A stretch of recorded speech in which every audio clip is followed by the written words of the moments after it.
I actually feel like it's funnier because it's such a specific sense of humor that there's so many jokes and things like that I feel like people might not understand in the movie. But if you understand Tim's sense of humor, it's exactly who he is as an individual. Yeah, definitely. Well, Catherine, returning to a character that you played decades ago must have been quite a surreal experience. How did you find, getting back into that? Scary and thrilling. You want to do it justice, you know. Tim and Michael talk a lot about wanting to do the whole movie justice, and don't, just because some people are asking you to do another movie based, a sequel or whatever, doesn't mean you should. Something should be left well enough alone. But so you want to do it right, and then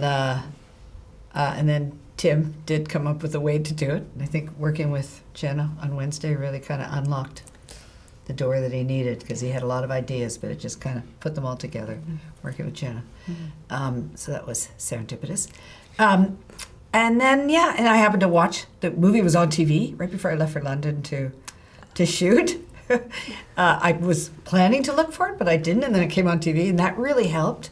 Just kind of, I just wanted to do the movie justice, but do my character justice and be her this many years later. And we all just kind of eased into it together, or jumped in, I guess is more like it. Yeah, definitely. And Jenna, obviously you've worked with Tim before, but how was it being drafted into this, which is already such a beloved IP, I guess?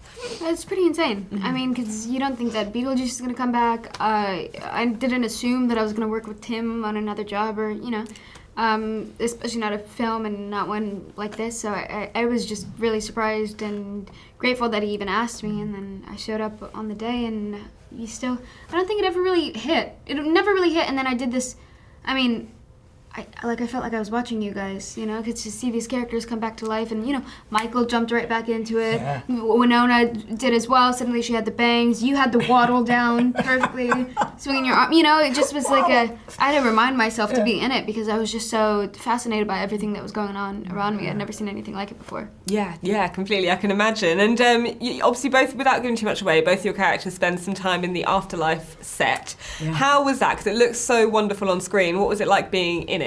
Oh, I wish the camera would just stay on each of those dead things in the afterlife room, because it's the work, the prosthetic work, the puppetry. I mean, there were people under the couch working bodies from underneath, and it was just wildly beautiful. Just the artistry in every detail.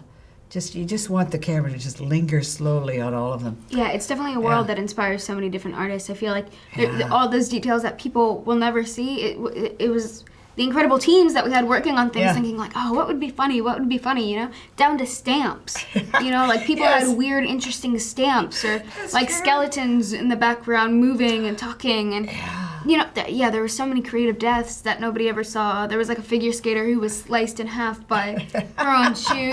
Things like that. Really, there was this guy in a Speedo who drowned and had a table of ice around him with a thin ice sign sticking out of it. Thin ice, warning, thin ice. Yeah, you would never, it's just so special. But Warner Bros. Has made quite a few great behind-the-scenes films. There's a great one I saw about the Shrinkers and how they did that. And these guys inside the shirts who couldn't see. And so I would look for those too, to really see a lot of the beautiful work that you don't get to focus on in the movie, because the actors are talking.